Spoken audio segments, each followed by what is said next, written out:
question kind of always came up. People would always say, are you going to follow in your father's footsteps? Are you going to be a lawyer? Are you going to do this? So I thought about it when people asked.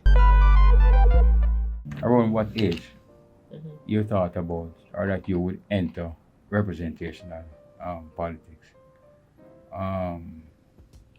And your thoughts on whether that was because of an incident or a person, just, when did that thought that you would contemplate going into representational politics? That's a kind of hard question. Being that my father was in representational politics from I was an early enough age, the question kind of always came up. People would always say, are you going to follow in your father's footsteps? Are you going to be a lawyer? Are you going to do this? So I thought about it when people asked. Okay. And at that time, the answer was no. No, I'm not going to do that. Okay. Any indication why no? It's probably just a little intrinsic rebellion in me that just naturally, I just naturally don't follow the expected path. I usually think of, what if I don't do it that way? Yeah. And So it leads me to my next question then. What then would you say was the point where you ultimately decided that I am going to go into representation? I ultimately decided that last year, 2024, on February 26th, election day, on the local government election, that's when I decided that I was going to go forward. I had been working in the political arena for about a decade. Right. And I was working on election day. I worked in the constituency that I'm now representing, which is the constituency that I've lived in for virtually all my life. And my loyalties are to where I live is my place. I feel that way about it. I always find it strange, people who say they support a football team or a basketball team, them support Manchester United, and them never even go Manchester. They even know where that is. It don't mean anything to them. It's just a name. It's just words. Right. Like, them don't know what is Liverpool. But they're so loyal to it. My loyalty don't work like that. For me, I'm loyal to Northeast St. Andrew because that's where I live. When I decided I want to represent the party in that constituency, and I told the party leadership, they said great, they were happy. And shortly after, they offered me other seats that were more winnable. But my loyalty is to there. I want to come to that in terms of how you got into the seat, but I wanted to just clear up some things. 2026 February 26 last year, 24. Why that day? Why it is that day that you chose to enter? So working in the seat, behind the scenes with the candidates over the years, I worked with the last 3 general election candidates and the local government candidate in 2024 and very minimally in 2012 local government. That's when I was just barely, getting involved. Oh, no, 2017 it was, I think. 2016? No, the last local government. I think it was 2017. Yeah. After 2017. the right. 16 general. Yes, so I worked a little bit with that candidate. And Northeast St. Andrew, the PNP has not been winning. So working on a losing team, I know my style that. And so on the election day, when I could feel, even before the results came out that night, I could feel where we were. And I was speaking with some other comrades, and I said, boy, we really need to field a candidate next time that will spark the energy of the base and that the people will see as a viable candidate, a candidate that is winnable. And they looked at me and they said, what about you? It's you. I wasn't talking about myself. But, when they said it for the first time, I really felt like the yes was, the yes was in my belly. Yeah, man. By the time I spoke to my dad later that night, I was riled up. I was ready. I was ready to go. And there was celebration among the PNP because although our candidates didn't win, remember that the PNP won the local government election last year. So that celebratory mood really, you know, I made up my mind and I was sure that I was going to do it.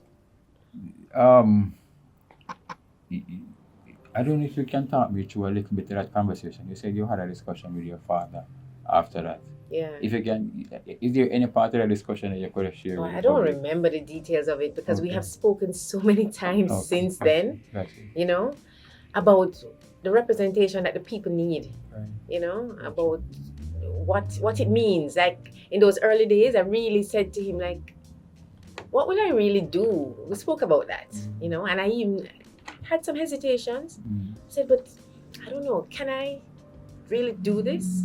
I don't know the answers. I don't know how to give them better housing. I don't know how. And he told me, you don't have to know how to do everything. There are experts, there are technocrats, you know.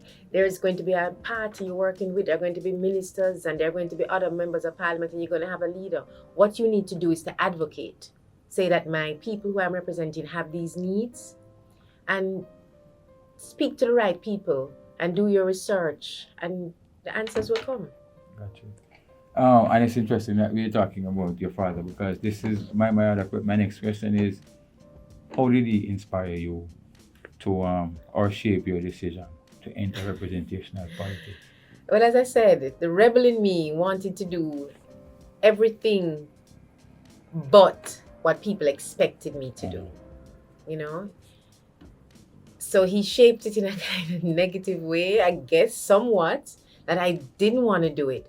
But when something that's in your belly, that is, you know, there was a calling. And then once I've decided to do it, I know that I want to pattern my service, my public service after him. Okay.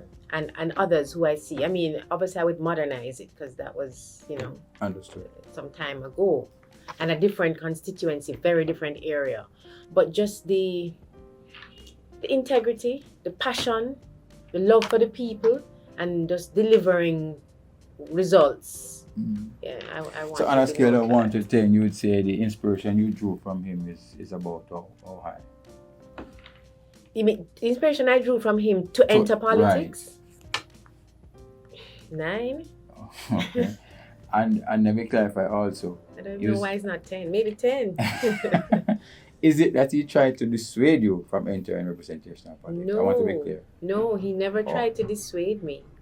He has always said that he doesn't tell his children what to do. So he never, ever in life told me what to do, where to study, where to work. No, he never did that. He always kind of had a hands-off approach. Right. But I know that he's happy that I'm walking in his footsteps. I know that.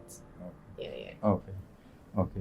I wondered, you would have had a front row seat to some of the sacrifices that he has made to give the kind of sterling service that he has given to this country. Yeah.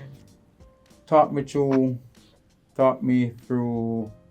one of the biggest sacrifices that you have seen him made personally, or in terms of, you know, family life or whatever it is, to serve his country. Is there a particular incident that you can? My dad is not somebody who don't love money. Money don't mean much to him. Right. He just wants to have, you know, a roof over his head and food on his plate. So his whole life of service was just working. I mean, I could tell you some things like. Give me one of the story. It's not even sacrifice. It's just that it's not a financial sacrifice because money is not something for him to sacrifice because it doesn't mean a lot to him. Like he would get paychecks, and put them in his bag until them stale. Don't remember to encash the check. That's not something that he did once or twice. My father has done that many times. And it's not because he has a lot of money. He doesn't have a lot of needs. His life is very simple. He go to work and him come home. That nowadays, him sit on him WhatsApp and him chat and him thing. He plays dominoes with his friends. He likes to go fishing. And when it's bird season, he goes bird shooting. He doesn't want fancy things. He doesn't. When in 1989, when the People's National Party won, and then there was this furniture scandal because so many people had, gotten renovations of their home and so. His name couldn't be called because he got 0.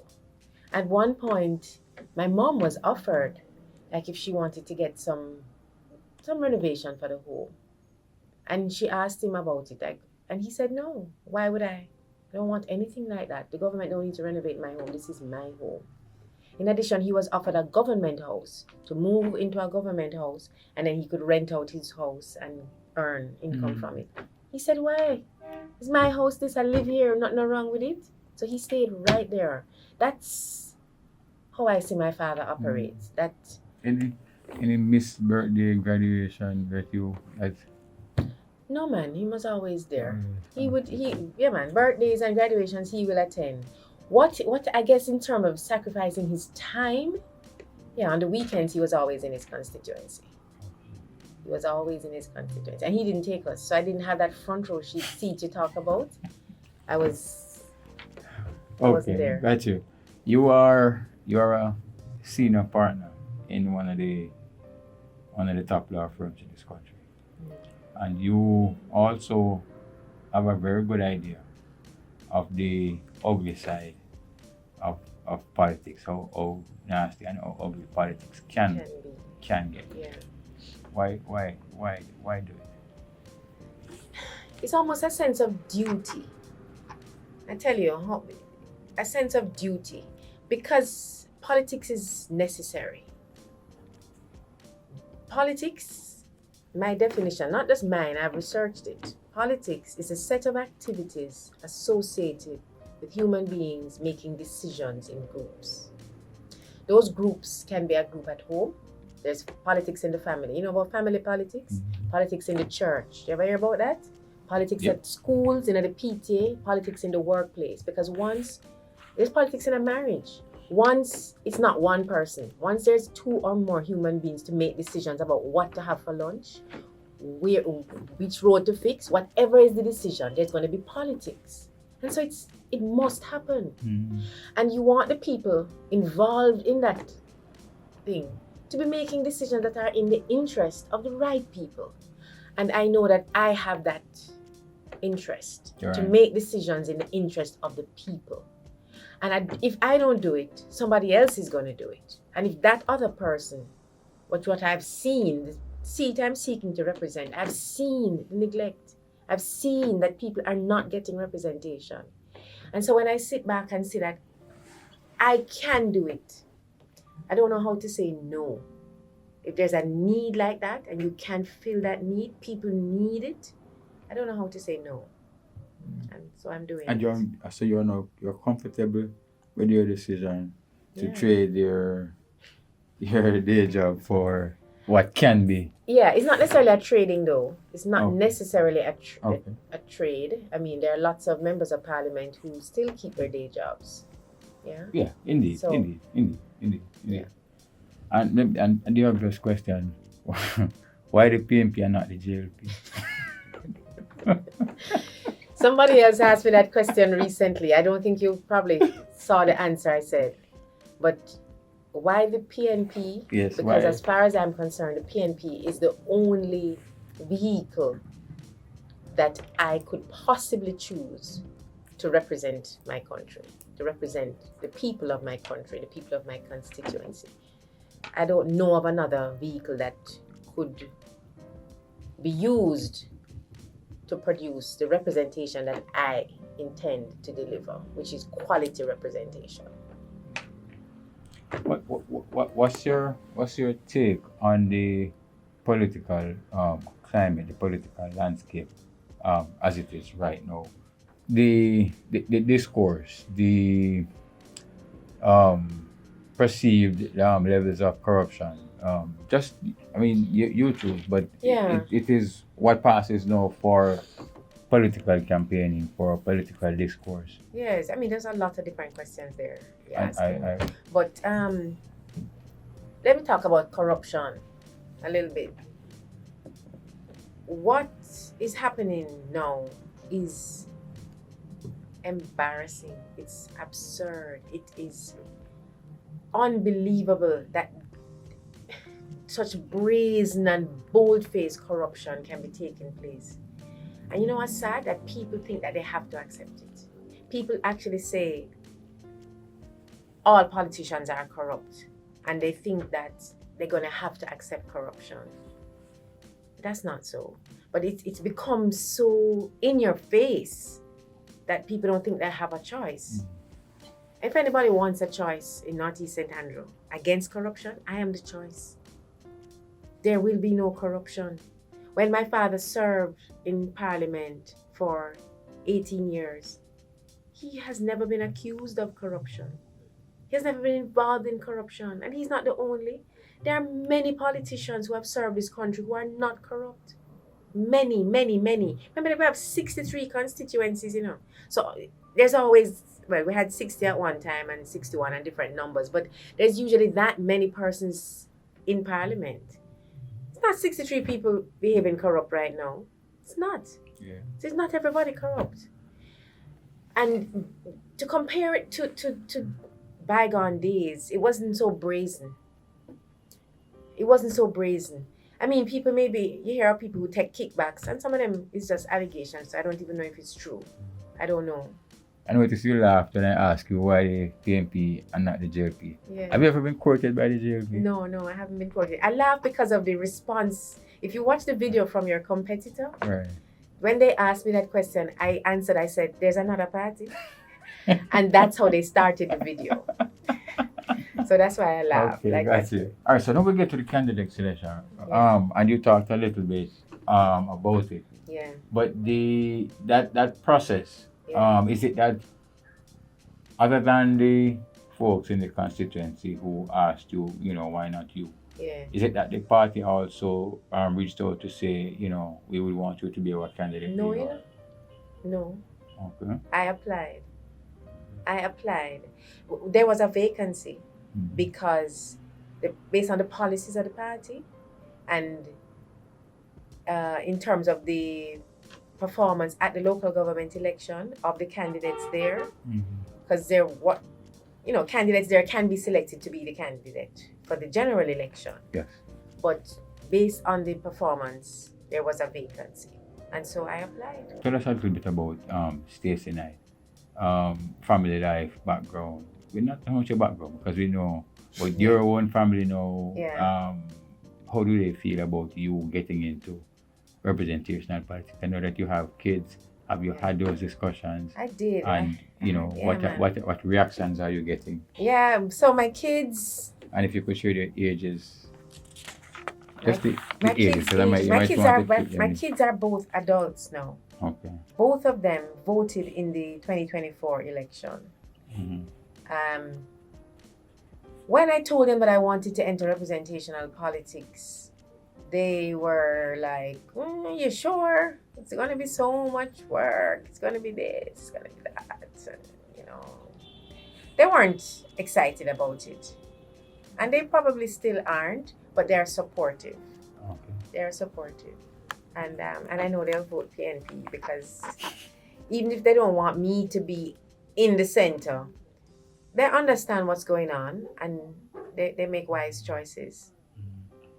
But if you could give me a little bit more though about what is the concern that they have? They want me chill, man. They don't want me to go into more work. Put it this way: when I started studying law, because law is not my first career, right? My first career is in computer science and education. Yes. When I started studying law, my kids were small. They were little, and I remember, I used to have to lock my room door so that I could study and tell them, Mommy's going to be studying now. You can't come into the room now. And I would promise them that, don't worry, I soon finish studying and become a lawyer. And one day my son said to me, but Grandpa is a lawyer. and he's always studying. You know? Okay. That you're not going to stop studying when you become a lawyer. Grandpa always read some book preparing for some case through the night, always. So and they don't want that. They want grandpa to be available and grandma to be available and mommy and everybody to be available. So they know that I'm going into more work and I'm going to probably be less available. But the thing is, because of the age and stage that they're at now, they're both in university and they're not really at home all the time. So, it matters a little bit less. I'm not taking from them because they're not there. Right. But I just wanted to have an idea of the specific concern, if any, that they have with you in terms of politics. I'm not sure if I heard. Just too much work. You're going to take on too much work, mommy, and you're going to be stressed. You're going to be stressed, and we don't want you to be stressed. Do you do anything to prepare them for, like we talked about, that ugly side of the politics? Are you do anything to prepare them for what may happen? What people they seeing things being said about mommy that is not so flattering. How do you prepare them for that? Yeah, well, I probably need to have more conversation with them about that. But because my grandpa is in public life, I've had those conversations. So they know that, we don't look at that. We don't look at that. You know the truth. You know what your mother stands for. And you know that if anybody talking something that you know is untrue, you don't even need to look at it. And you don't need to respond to it. And certainly they should come and talk to me about it, if anything, not to talk to others and not to let it get them down, but let's talk about it. If the PNP was to win and form the next government, how do you see that you can help not just the party but by extension the country? Where do you think your greatest strength lies? My greatest strength really just inert is tenacity. If I'm doing something, I give it my all. Education is one of my great strengths. I'm a teacher, I'm an educator. I have a master's of arts in educational psychology. I have taught adults, mainly adults, but also children. I've taught at Jamal. That's where I developed my real love for teaching. And teaching at Jamal while I was a university student, studying computer science. And that's how I came to go into educational psychology. Education, a knowledge and an understanding of how people learn, I got that from educational psychology. That's what I wanted to do, Right. And I have that. And curriculum development is something I do and have done at universities. I've taught at 3 universities in Jamaica. I'm an attorney, so justice is, I get it. I work in the justice system. I work in the criminal courts. I work in the civil courts. I get what's happening in the justice system and what needs to happen and what some of the changes that we need to make, and not just in the system, but in the legislation, because I see the legislation at work. Yes. In not just a criminal legislation, but every aspect of legislation that affects how we deal with developments right now. The Restrictive Covenants Act that want update, because what aspect of it? This is interesting that you say that. Yeah, the amount of consultation that is required before developments get approval. Yeah. The Restrictive Covenant Act doesn't require sufficient. It requires posting of notices. Right. You post them on a wall. You post them in a newspaper, and you don't care if the people who you posted for actually see it. It's deemed posted. It's deemed that they have gotten notice, and therefore compliant with the law. Yeah, we don't need deemed notice at this stage. A next door neighbor mustn't put up a 3-story house beside you and just deem that you had notice of it.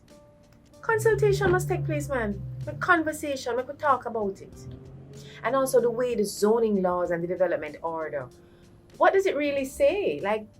We shouldn't have this kind of haphazard development. I think we should have zones, an area where you have high rises and another area where you have low rises. The haphazardness doesn't breed good community relations, because When you see the high rise going up, immediately you hate your neighbor them. Even before you meet them, before the building done build, you hate the occupants. You know what I mean? That's true. That not good. Consultation needs to take place. And to Northeast, well, you know better than me for the last nearly 30 years. Nearly 30 years, 28 years. It has never, this constituency has never voted other than the Jamaica Labour Party. Yeah. Realistically, what do you see your chances of changing that? The time is now. My chances are excellent at changing that. The fact that it has been so long is part of the reason why my chances are so good. And you say the constituency has never voted. Let's rephrase that. The constituency has over 20,000 persons registered on the voters list. And not a whole heap who could have been registered if they cared. Right. Of those 20,000, it's like a quarter of them.